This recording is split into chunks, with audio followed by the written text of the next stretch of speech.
성탄절에 이어서 오늘도 계속해서 시몬의 찬송을 한 주 더 공부하겠습니다. 누가복음 2장에 나오는 말씀인데요. 누가복음 2장 21절부터 39절까지 낭독하겠습니다. 할례할 8일이 되매 그 이름을 예수라 하니 곧 수태하기 전에 천사의 일컬음 바로라.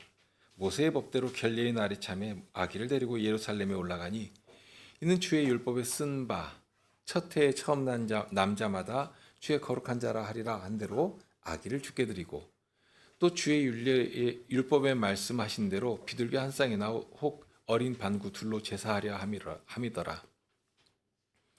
예루살렘에 시므온이라 하는 사람이 있으니 이 사람이 의롭고 경건하여 이스라엘의 위로를 기다리는 자라. 성신이 그 위에 계시더라. 저가 주의 그리스도를 보기 전에 죽지 아니하리라 하는 성신의 지시를 받았더니 성신의 감동으로 성전에 들어가매 마침 부모가 율법의 전례대로 행하고자 하여 그 아기 예수를 데리고 오는지라. 시므온이 아기를 안고 하나님을 찬송하여 가로되 주제여 이제는 말씀하신 대로 종을 평안히 놓아 주시는도다. 내 눈이 주의 구원을 보았사오니 이는 만민 앞에 예비하신 것이요 이방을 비추는 빛이요 주 백성 이스라엘의 영광이니이다 하니 그 부모가 그 아기에 대한 말씀을 기이 여기더라. 시므온이 저희에게 축복하고 그 모친 마리아에게 일러 가로되 보라 이 아이는 이스라엘 중 많은 사람의 패하고 흥함을 위하여 비방을 받는 표적이 되기 위하여 세움을 입었고 또 칼이 내 마음을 찌르듯 하리라. 이는 여러 사람의 마음의 생각을 드러내려 함이니라 하더라. 또 아셀 지파 바누엘의 딸 안나라 하는 선지자가 있어 나 매우 늙었더라. 그가 출가한 후 7해 동안 남편과 함께 살다가 과부된 지 84년이라. 이 사람이 성전을 떠나지 아니하고 주야에 금식하며 기도하므로 섬기더니 마침 이때에 나와서 하나님께 감사하고 예루살렘의 구속됨을 바라는 모든 사람에게 이 아기에 대하여 말하니라. 주 율법을 조차 모든 일을 필하고 갈릴리로 돌아가 본 동네 나사렛에 이르니라. 오늘 낭독한 말씀 첫 부분에 보면 예수님께서 할례를 받으신 장면이 나오고요. 또 이어서 결례의 날이 되어가지고 결례를 받으신 그런 장면이 기록되어 있습니다. 그런데 이제 할례도 그렇고 이 정결례도 그렇고 공통점이 있습니다. 일단 할례는 하나님의 구속의 증표를 자신의 몸에 새기는 예식입니다. 마치 세례와도 유사한 부분이 있는데요. 자신은 하나님의 은혜 아니면 도저히 구속받을 수 없는 의롭게 될 수 없는 죄인이라 한 사실을 고백하면서 하나님의 그 구속을 바라는 증표를 몸에 새기는 예식입니다. 그것이 할례죠. 그런데 생각해보면 예수님은 죄가 없는 분이십니다. 그럼에도 불구하고 그 증표를 몸에 새기셨습니다. 이어지는 결례 장면도 동일합니다. 모세의 법에 따르면 사내 아이를 낳을 때는 40일이 지난 다음에 이 결례를 행하도록 합니다. 무슨 의미로 행하도록 하셨는가 하면 분명 아이가 이렇게 태어나는 것은 참 복되고 기쁜 일이죠. 처음부터 정말 기쁨 가운데 이 아이를 축복이 하나님께서 주시는 복을 받는 것입니다. 그럼에도 불구하고 분명한 것은 모든 인생이 죄 중에서 나는 것이고 그러니 이 아이도 다를 바가 없습니다. 피로 정결케 하지 않으면, 그러니까 하나님의 말씀대로 정결케 하심을 입지 않으면 하나님께 나올 길이 없다. 없는 죄인이라 하는 사실을 인식하게 하시고 피로써 정결케 하시고 하나님 앞에 나올 수 있는 길을 열어주시는 것입니다. 이것이 정결례입니다. 그런데 예수님은 죄가 없는데도 불구하고 그런 정결례를 행하십니다. 자, 그러면서 이제 거기에 또 공통점이 하나가 있는데요. 모두 다 피 흘림이 있습니다. 피는 생명을 대표하는 것이거든요. 그렇게 생명을 대표하는 피를 흘리고 그 피로써 하나님의 은혜 안에서 자신을 드리는 예식이 됩니다. 하나님께서 그 길을 열어놓으신 것이고요. 그 피로써 정결케 된 자들이 하나님 앞에 나올 수 있다. 물론 이것은 구약 백성들에게 앞으로 하나님께서 보내실 메시아 곧 하나님 앞에서 온전한 속죄물로 당신을 들이시기까지 나가실 하나님의 메시아를 바라보도록 하시는 어떤 상징 또는 모델과도 같은 것이죠. 분명 예수님은 죄가 없는 분이시고 그러니 할례도 정결례도 필요 없는 분입니다. 그럼에도 불구하고 하나님께서 죄인들을 위해 내신 그 율법의 모든 일들을 이렇게 처음부터 하나도 어기지 않고 하나씩 하나씩 다 순종해 가십니다. 갈라디아서 4장 4절 이하에 보면 이런 말씀을 하셨는데요. 때가 참에 하나님이 그 아들을 보내사 여자에게서 나게 하시고 율법 아래에 나게 하신 것은 율법 아래에 있는 자들을 속량하시고 우리로 아들의 명분을 얻게 하려 하심이라. 너희가 아들인 고로 하나님이 그 아들의 영을 우리 마음 가운데 보내사 아바 아버지라 부르게 하셨느니라. 때가 참에, 그러니까 하나님께서 정하신 기한이 딱 찼다는 얘기입니다. 그게 딱 되니까 하나님께서 아들을 보내셨는데 율법 아래 보내셨다 하고 알려주십니다. 그러면 왜 율법 아래 보내셨느냐? 그 이유도 알려주시는데 율법 아래에 있는 자들을 속량하시기 위해서입니다. 쉽게 말하면 그냥 위에서 이렇게 건지시는 것이 아니라 그 자리에 들어가셔가지고 함께 이렇게 세워주시는 것이죠. 예수님께서 그렇게 하신 것입니다. 율법이 요구하는 의가 있습니다. 하나님의 온전하신 뜻이 여기 있는 것이고 그러니 이것을 행해서 완전해라 하는 것을 요구하시는 것입니다. 그런데 문제는 어떤 인간도 스스로 하나님의 법을 지킬 수가 없다. 행해서 의에 이를 수 없다는 사실입니다. 뿌리부터가 부패해버렸으니까 이건 시작부터가 틀린 것입니다. 그렇게 되면 이제 남은 것은 딱 하나밖에 없죠? 율법의 저주가 있는 것입니다. 율법이 요구한 대로 이거 못 지키면 형벌을 받아야 한다 하고서는 못 지킨 자들에게 죄에 대한 책임을 요구하는 것입니다. 그런데 예수님께서는 율법 아래 나시고 율법의 요구를 나신 처음부터 하나하나 전부 다 이루어 가시고 그러니 율법이 뭐 요구할 수가 더 이상 요구할 수가 마치 빚을 다 갚아버리면 그럼 빚쟁이가 와가지고 요구할 수가 없지 않습니까? 그것처럼 더 이상 요구할 수 없도록 다 갚아내신 것입니다. 예수님께서 그 일을 처음부터 보여주시는 것이거든요. 처음부터 마지막까지 율법의 요구를 하나하나씩 다 지켜 행하시고 하나도 남지 않도록 다 순종해 가신 것입니다. 이것이 우리에게 얼마나 복된 일인지 모릅니다. 그 일을 이루시려고 율법 아래 사람으로 오신 것이고 그래서 처음부터 아주 강렬하게 할례도 받으시고 정결례도 행하시고 마치 정말 죄인이 되신 것처럼 그렇게 율법의 요구를 모두 순종해 가신 것입니다. 그러니 시므온은 그런 아기 예수님을 보면서 이렇게 찬송할 수 있게 되었죠. 주제여 이제는 말씀하신 대로 종을 평안히 놓아주시는도다. 편히 도와주십니다. 시몬의 오랜 기다림과 소망이 정말 고스란히 묻어나는 고백이죠. 얼마나 소망하고 얼마나 기다린 것인가. 정말 말 그대로 주님 이제는 제가 죽어도 여한이 없습니다. 정말 아무 걱정 없이 눈을 감을 수 있게 되었습니다 하는 그런 말과도 같습니다.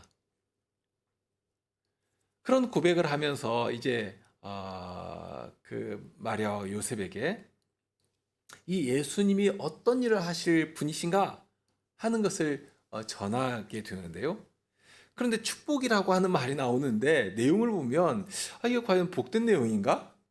과연 이게 영광스러운 내용인가? 하고 의심할 만한 그런 말씀을 합니다. 오히려 참 무겁고 두렵기도 하고 이거 감당하기 참 어려운 그런 일들에 대한 말씀을 이어가시거든요. 34절과 35절입니다. 보라, 이 아이는 이스라엘 중 많은 사람의 패하고 흥함을 위하여 비방을 받는 표적 되기 위하여 세움을 입었고 또 칼이 내 마음을 찌르듯 하리라. 이는 여러 사람의 마음의 생각을 드러내려 함이니라. 그러니까 이분이 하실, 이 아기 예수님이 하실 일이 뭐냐? 어떤 기준처럼 마치 리트머스 시험지 아시죠? 딱 갖다 대기만 해도 이게 어떤 것인가? 이것이 옳은 것인가? 이것이 그런 것인가? 그냥 탁 드러나는 것처럼 그렇게 될 것이다 하고 알려줍니다. 그게 사람들의 표적이 되고 그런데 표적이 되어서 칭찬을 받는 것이 아니라 비방을 받는 표적처럼 될 것을 말씀하십니다. 이 아기 예수님이 그렇다는 것입니다. 그런데 시몬이 이런 말씀을 할 수 있는 이유가 다 있습니다.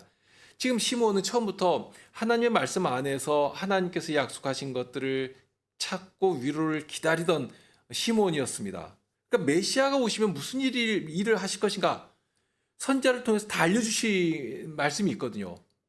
그러니까 그 말씀에서 참된 위로를 찾던 이 시몬은 이분이 오시면 무슨 일을 하실 것인지를 알고 있는 것입니다. 그리고 그분을 배웠습니다. 그러면 그분이 무슨 일을 할 것인가를 알고 있었기 때문에 지금 이 말을 하는 것이거든요. 이사야서 8장 14절 15절에 선지자를 통해서 하신 말씀이 나오는데, 그가 거룩한 피할 곳이 되시리라. 그러나 이스라엘의 두 집에는 거친 돌, 걸리는 반석이 되실 것이며 예루살렘 거민에게는 함정, 올무가 되시리니 많은 사람들이 그로 인하여 거칠 것이며 넘어질 것이며 부러질 것이며 걸릴 것이며 잡힐 것이니라. 처음 시작하는 말은 여호와께서 피할 거룩한 곳이 되실 것이다. 이렇게 말씀하시면 시작하시거든요. 그런데 정말 여호와는 피할 반석이십니다. 다윗에게 정말 그랬거든요. 시편 18편 2절을 보면 다윗이 이렇게 노래합니다. 여호와는 나의 반석이시오, 나의 요새시오, 나를 건지시는 자시오, 나의 하나님이시오, 나의 피할 바위시오, 나의 방패시오, 나의 구원의 뿌리시오, 나의 산성이시로다. 정말 한마디 가지고 표현할 수가 없으니까 모든 것들을 다 가져와가지고 정말 여호와는 나에게 이런 분이십니다. 그런데 이때의 다윗은 넉넉하니 살만한 상태였는가? 그렇지 않았습니다. 사울이 다윗을 찾아서 죽이기 위해서 마치 토끼몰이 하듯이 막 몰아가던 때입니다. 그런데 다윗이 의지한 분이 누구신가? 딱 한 분, 여호와만 계셨습니다. 누구도 무엇도 의지할 수가 없었거든요. 정말 여호와만이 나의 유일한 피난처가 되어주신다. 그렇게 여호와만을 의지했더니 여호와를 의지하는 자를 여호와께서 외면하지 않으신 것입니다. 그 사실을 다윗이 경험으로 알았고, 비록 현실을 보면 여전히 어렵고 힘들었습니다. 하지만 여호와를 전심으로 바라는 다윗에게 여호와는 다윗의 구원의 뿔이 되어주셨습니다. 산성이 되어주셨고요. 요새가 되어주셨습니다. 그렇게 원수의 손에서 보호해 주셨고 굳게 세워주시고 해주신 것입니다. 지금 이사야 선지자가 전하는 말씀 가운데 처음 나오는 것이 그것이죠. 거룩한 피할 곳이 되어주시는 것입니다. 틀림없습니다. 그런데 문제는 거룩한 피할 곳이 되어주시는데 모두에게 그런 것인가? 그렇지 않다 하는 것입니다. 반대로 어떤 자들에게는 거치는 돌이 되고 걸리는 반석이 되고 올무가 된다. 단순히 거치는 돌이나 걸리는 반석이 아니라 거기 넘어지면 부서지고 깨어져 망하는 반석이 된다 하고 알려주십니다. 동일한 말씀이 이사야서 28장 16절에 또 나오거든요. 그러므로 주 여호와께서 가라사대 보라, 내가 한 돌을 시온에 두어 기초를 삼았노니 곧 시험한 돌이요 귀하고 견고한 기초돌이라. 그것을 믿는 자는 급절하게 되지 아니하리로다. 하나님께서 시온을 당신의 거룩한 산으로 세우셨습니다. 그리고 거기에 영원한 기초가 될 돌을 세워 놓으실 것입니다. 이 돌은 말 그대로 기초석입니다. 기초석.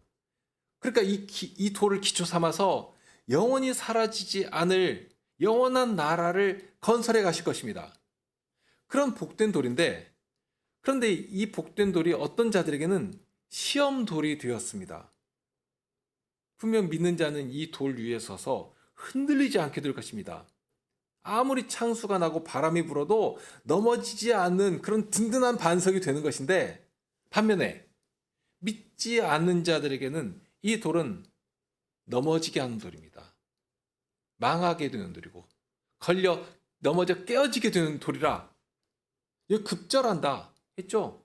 급하게 넘어져 망한다 하는 그런 말씀입니다.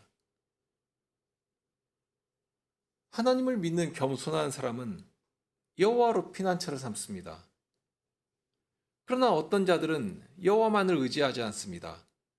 다 자기들 셈법대로 무엇인가 힘 있는 것을 의지합니다. 사람을 의지하고 돈을 의지하고 권력을 의지합니다. 세상을 의지합니다. 그런 자들은 여호와의 말씀을 온전히 믿지를 못합니다. 오히려 그 말씀이 시험거리가 됩니다. 이런 사실이 메시아를 통해서 분명하게 드러나거든요. 이 그리스도를 믿으면 넘어지지 않는 것이지만 믿지 않으면 어떻게 되는가? 어떻게 되었던가 말입니다. 마태복음 21장에 보면 예수님께서 하신 포도원 비유가 나옵니다. 이 주인은 능력이 아주 크고 농부들을 사랑하는 분이신데요. 포도원을 조성하고서는 농부들에게 포도원을 다 맡기고 먼 곳으로 갔습니다. 이제 실과 때가 되어가지고 실과를 얻기 위해서 주인이 종들을 보내죠. 그럴 때 악한 농부들이 어떻게 했는가 다 아실 것입니다. 어떤 종들은 때리고 돌로 치고 어떤 종들은 죽이기까지 합니다. 그럴 때 이 주인은 내 아들을 보내면 아들은 알아보고 공경할 것이다 하고서 아들을 보내죠. 그런데 아들을 본 이 농부들은 어떻게 합니까? 저는 상속자니까 저를 죽이고서는 이 포도원을 우리가 차지하자 하고서는 달려들어서 그 아들을 죽여버립니다. 자, 이런 예를 말씀하신 후에 저들에게 물으시죠. 그러면 주인이 올 때에 이 농부들을 어떻게 하겠느냐 하고 물으십니다. 사람들은 대답합니다. 이 악한 농부들을 진멸하고 포도원을 다른 사람들에게 줄 것입니다. 자, 이 대답까지 들으신 예수님께서 이렇게 이어서 말씀을 하십니다. 42절로 44절인데요. 예수께서 가라사대 때 너희가 성경의 건축자들의 버린 돌이 모퉁이의 머릿돌이 되었나니 이것은 주로 말미암아 된 것이요 우리 눈에 기이하도다 함을 읽어본 일이 없느냐. 그러므로 내가 너희에게 이르노니 하나님의 나라를 너희는 빼앗기고 그 나라의 열매 맺는 백성이 받으리라. 이 돌 위에 떨어지는 자는 깨어지겠고 이 돌이 사람 위에 떨어지면 저를 가루로 만들어 흩으리라 하시니. 지금 이 말씀에 이 비유의 말씀에 이스라엘의 역사가 고스란히 담겨 있지 않습니까? 정말 그렇게 됐죠. 하나님께서는 이스라엘을 사랑하시고 돌보시면서 끊임없이 종들을 보내십니다. 하나님의 말씀을 뜻을 전해주시고 깨닫도록 하시고 돌이키도록 하십니다. 그래도 돌이키지 않는 이들을 위해서 마침내는 아드님까지 보내주셨지 않습니까? 그런데 저들이 한 짓은 아들까지라도 잡아 죽이기 위해서 모호한 것이고 마침내는 시온에 십자가를 세우고 그 십자가 위에 달아 죽이는 데까지 나아간 것입니다. 영원한 나라의 기초돌로 보내신 예수님을 그렇게 한 것입니다. 예수님께서 하신 이 말씀은 시편 118편을 인용한 말씀입니다. 거기 22절, 23절 말씀인데요. 건축자의 버린 돌이 집 모퉁이의 머릿돌이 되었나니 이는 여호와의 행하신 것이요 우리 눈에 기이한 바로다. 저들이 예수님을 거부한 것은 우연이 아니었습니다. 정말 우연이 아니었습니다. 본디 저들이 그렇게 악한 자들이었고 처음부터 그랬습니다. 하나님께서는 끊임없이 기다리시죠. 이때는 돌이킬까? 이렇게 하면 저들이 회개할까? 어떤 때는 어려움도 내리시고 그럼에도 불구하고 끊임없이 선지자들 계속 보내시고 말씀을 들려주시고 기다리십니다. 그런데 끝까지 그 음성에 반응하지 않습니다. 오히려 하나님의 말씀을 전하는 자들을 돌로 치고 죽이고 톱으로 켜서 죽이고 하지 않았습니까? 건축자의 버린 돌이라고 하는 것은 건축자가 판단을 해가지고 이 돌은 쓸모없다 하고서 그냥 버려버린 것입니다. 그러니까 실수로 어쩌다가 버린 것이 아니라 이것은 아무리 봐도 이거 쓸모없다 갖다 버려 하고서 버린 것. 그러니까 판단하고서 버린 것입니다. 이스라엘 지도자들이 예수님을 버린 이유는 분명합니다. 자기들에게 이롭지 않다, 나에게 이익이 안 된다 하고 생각했기 때문입니다. 처음부터 그런 것은 아닙니다. 처음 예수님을 볼 때에는 혹시 이분이 하나님께서 보내신 그분이 아닐까? 하고 알아보려고 했죠. 그래서 시험하기도 했습니다. 그렇게 해서 내린 결론은 아니야 하는 것이었거든요. 예수님은 자신들이 기다리던 그런 메시아가 아니었습니다. 오히려 자기들을 거스리고 자기들이 꿈꾸는 세상을 망칠 그런 존재다 하고 판단을 내린 것입니다. 분명 하나님께서 보내신 분이신데 왜 저들은 그런 식으로 쓸모없다고 판단을 내렸겠는가? 무엇이 그런 큰 차이를 만들어낸 것이겠는가 하는 것입니다. 저들이 꿈꾸고 바라던 그런 나라가 있었습니다. 그 나라는 지극히 현세적인 나라였습니다. 물리력을 가지고 세상을 지금 가장 강대한 나라 로마까지라도 능히 굴복시키고 그 위에 올라서서 자기 힘을 자랑하는 온 세상을 자기 발 아래에 놓고서 주무를 수 있는 그런 나라를 만들어줄 메시아를 원하는 것입니다.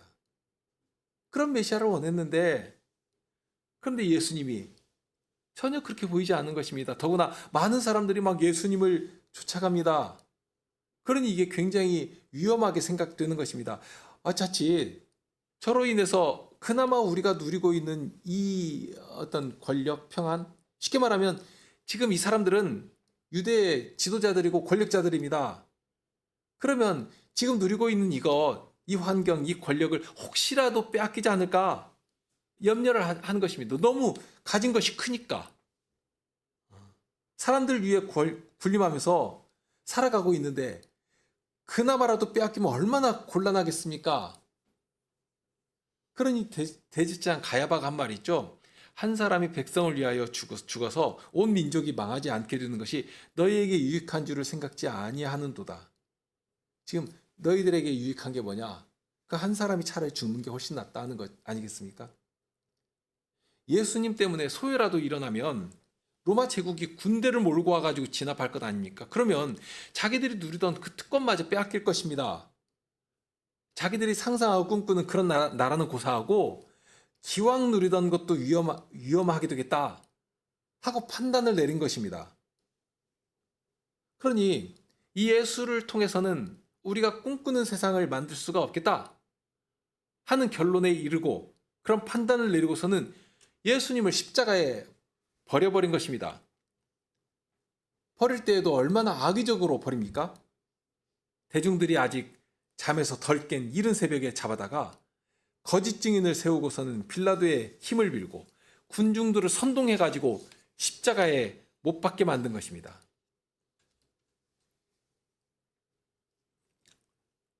예수님은 건축자들이 버린 돌을 하나님께서 모퉁이의 머릿돌이 되도록 하신다 하고 가르치셨습니다.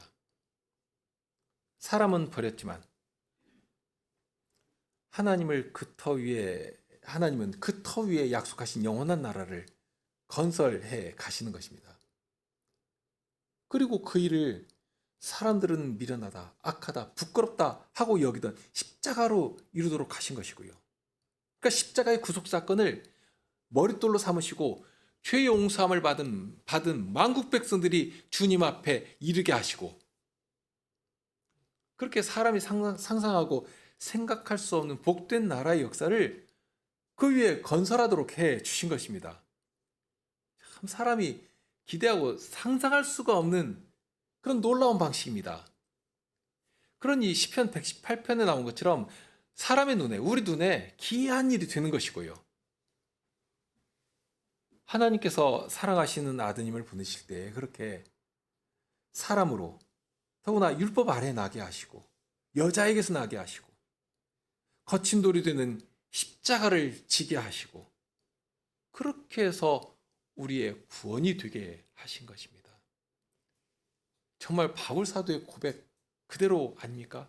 십자가의 도가 멸망하는 자들에게는 미련한 것이지만 그러니 거기에 거쳐 넘어지는 돌이 되는 것입니다.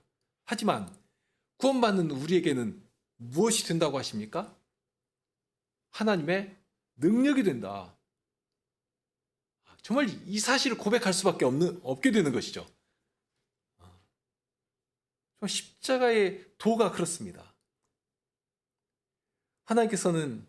예수님께서는 하나님께서 행하신 일을 이렇게 이야기하신 다음에 거기에 경고의 말씀도 덧붙여 놓으셨습니다.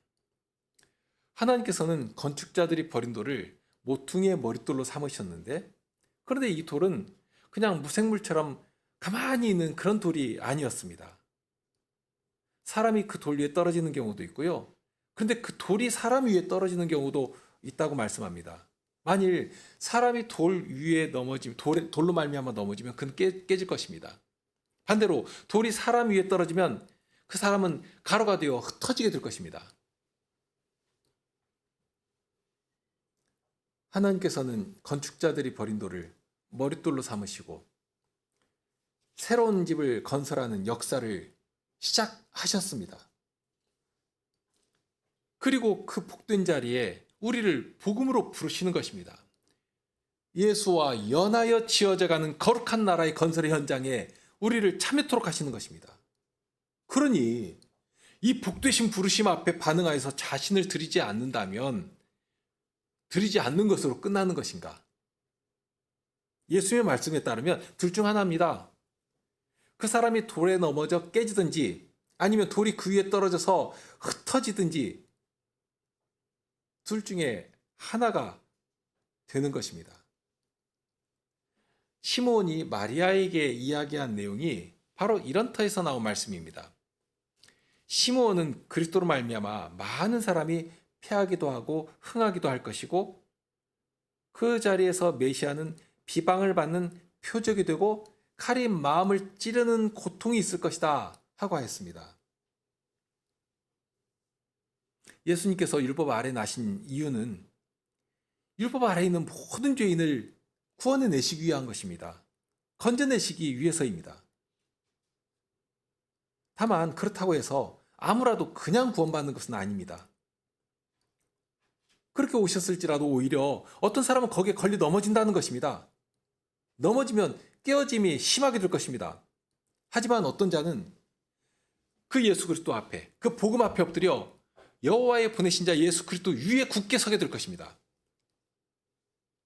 그 복되신 경외에 참여하며 자신을 하나님께서 기뻐하시는 거룩한 산 제사로 드리며 하나님의 구원을 찬미하게 하실 것입니다.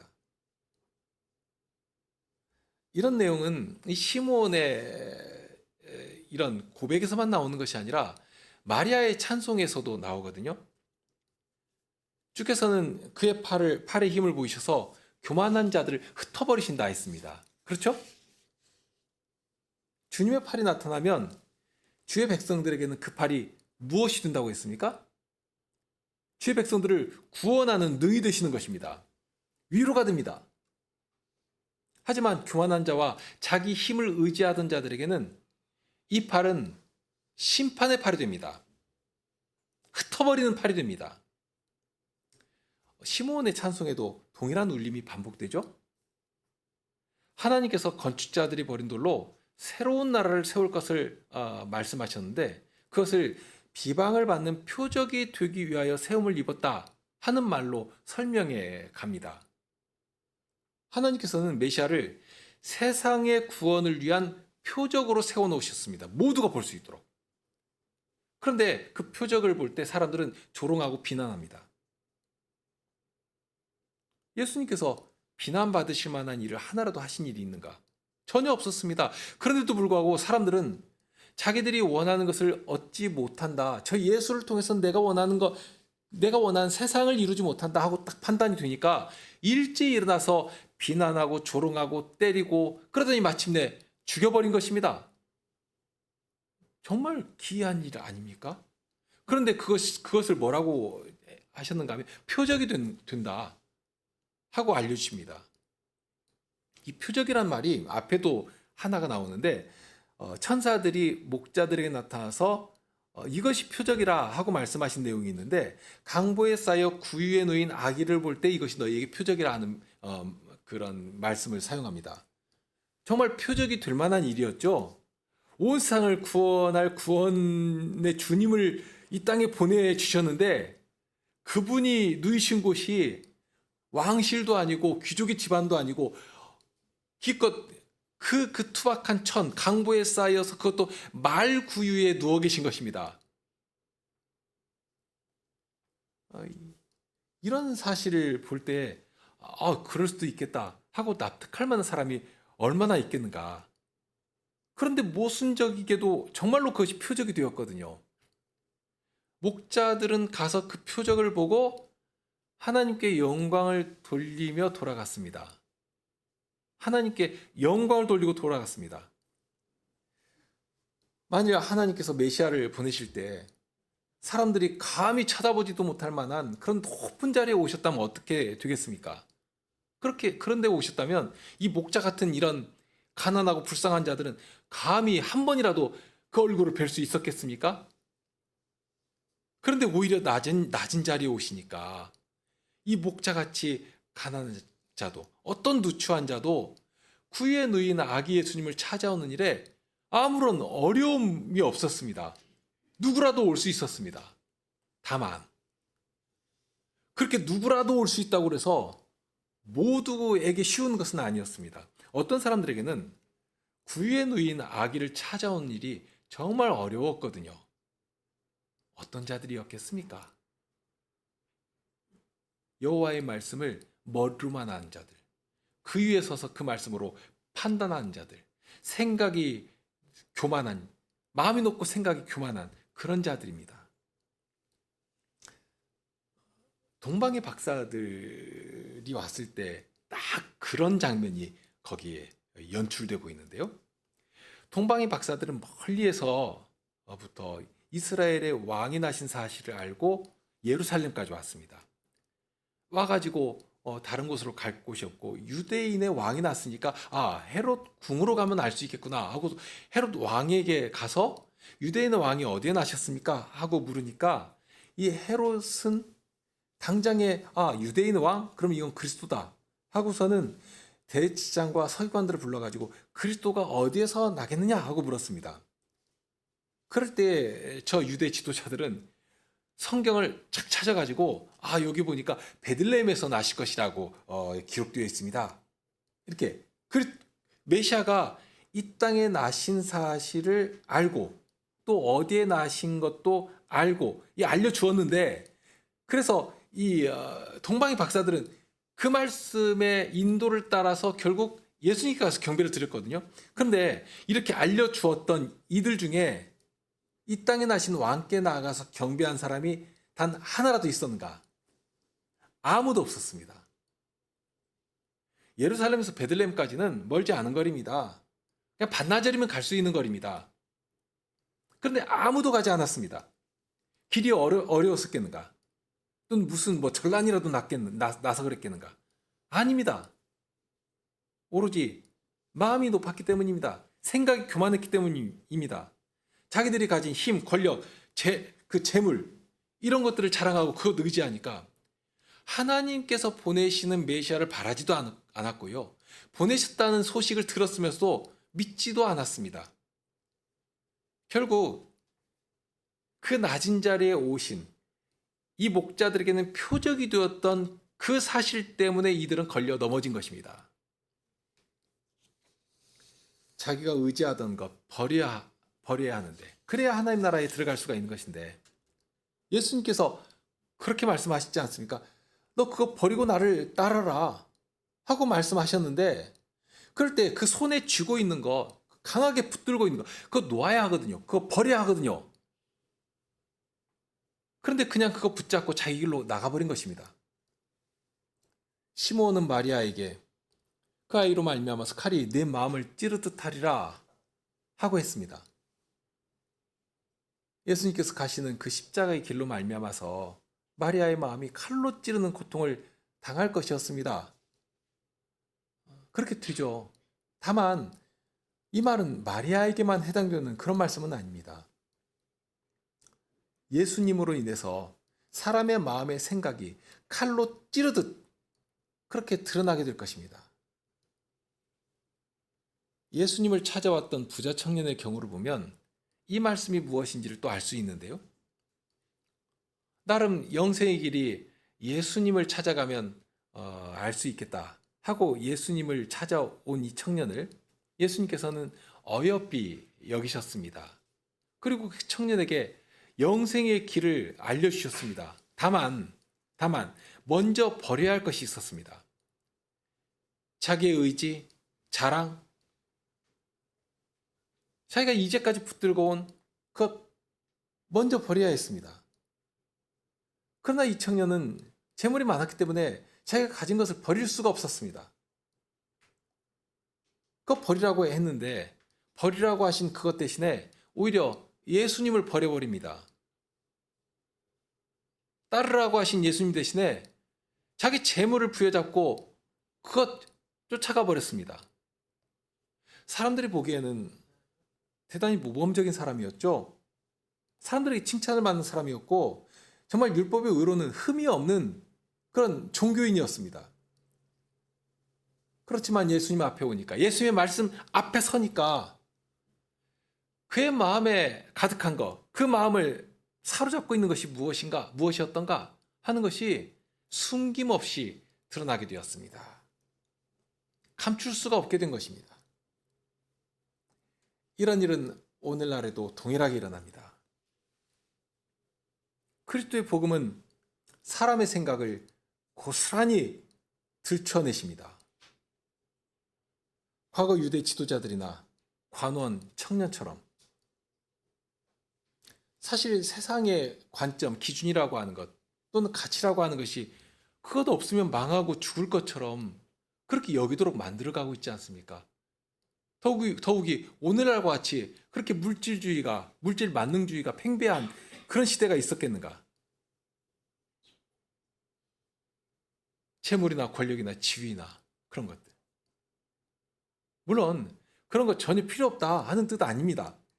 주께서 주시면 주님 나라를 위해서 기꺼이 써야 하는 것이죠. 다만 중요한 것은 과연 그것이 내 인생에서 어떤 자리, 어떤 위치를 차지하고 있는가 하는 것입니다.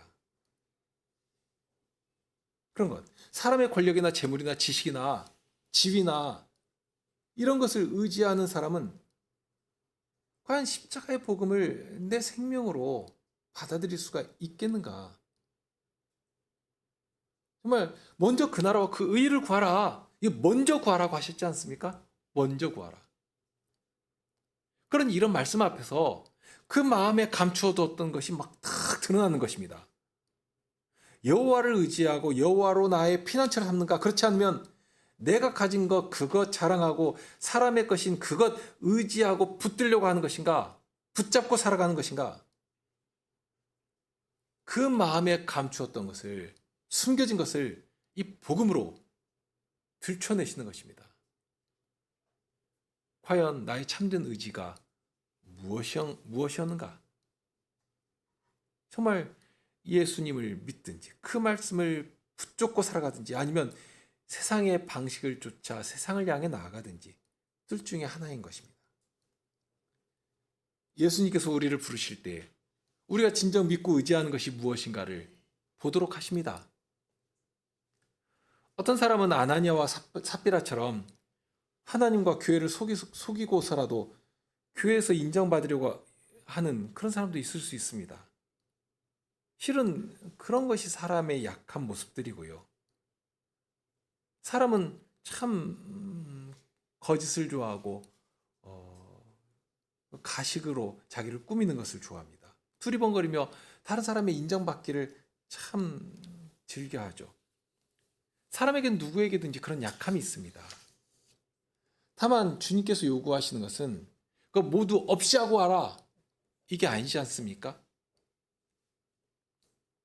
주님께서 요구하시는 것은 그런 자신의 모습, 그런 거짓된 그런 마음, 누추한 그런 본성, 이것 인정하고 주님 앞에 내놓고 주님께 나오기를 원하시는 것입니다. 예수님께서는 연약한 자라도 아무리 누추한 자라도 차별 없이 받아주십니다. 아무라도 나올 수 있도록. 그러니 처음 오실 때부터 구유에 누이신 것입니다. 그리고 마지막은 어떻습니까? 세상에서는 비난거리요, 조롱거리인 그런 십자가에 높이 들리셨습니다. 그러니 그 앞에서 무슨 자기를 주장할 것 있고 자랑할 것이 있고 무슨 조건 따지고 무슨 차별을 할 수가 있겠습니까? 있을 수가 없는 것입니다. 다만 자기의 죄를 인정하고 나오는 그런 사람을 주님께서 기다리시는 것입니다. 그런 사람이라면 누구도 상관없습니다. 어떤 자라도 십자가의 은혜로 다 구원해 주시는 것입니다. 주님 앞으로 나오면 용서받지 못할 죄인은 단 한 사람도 없다 하는 사실이죠.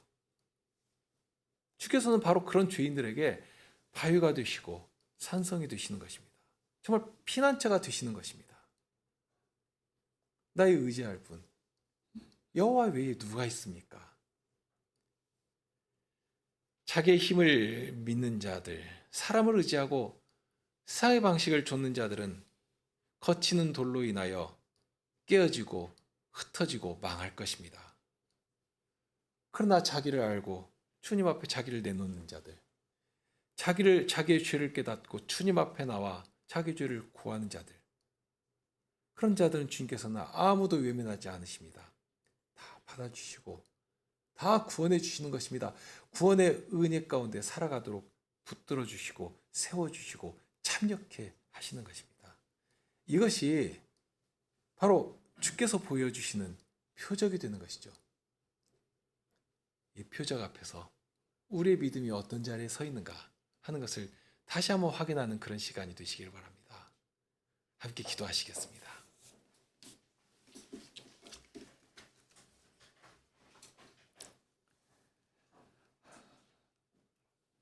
이 땅에 오실 때부터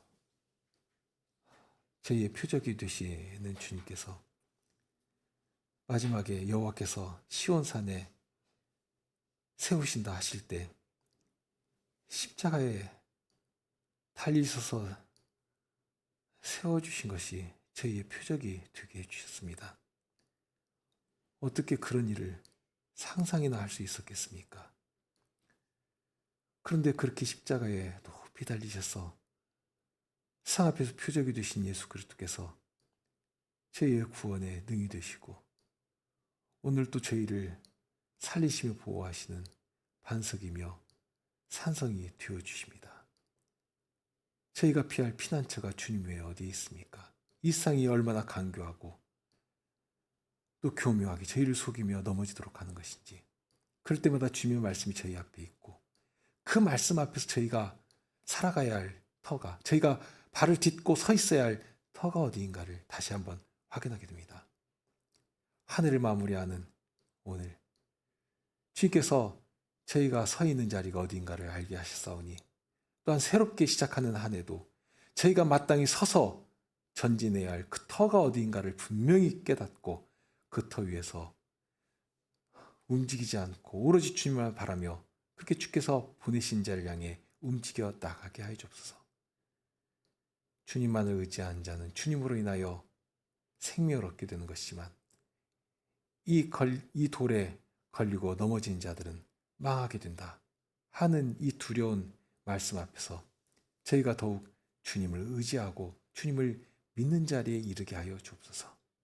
우리 주님 예수 그리스도 이름으로 기도드립니다. 아멘.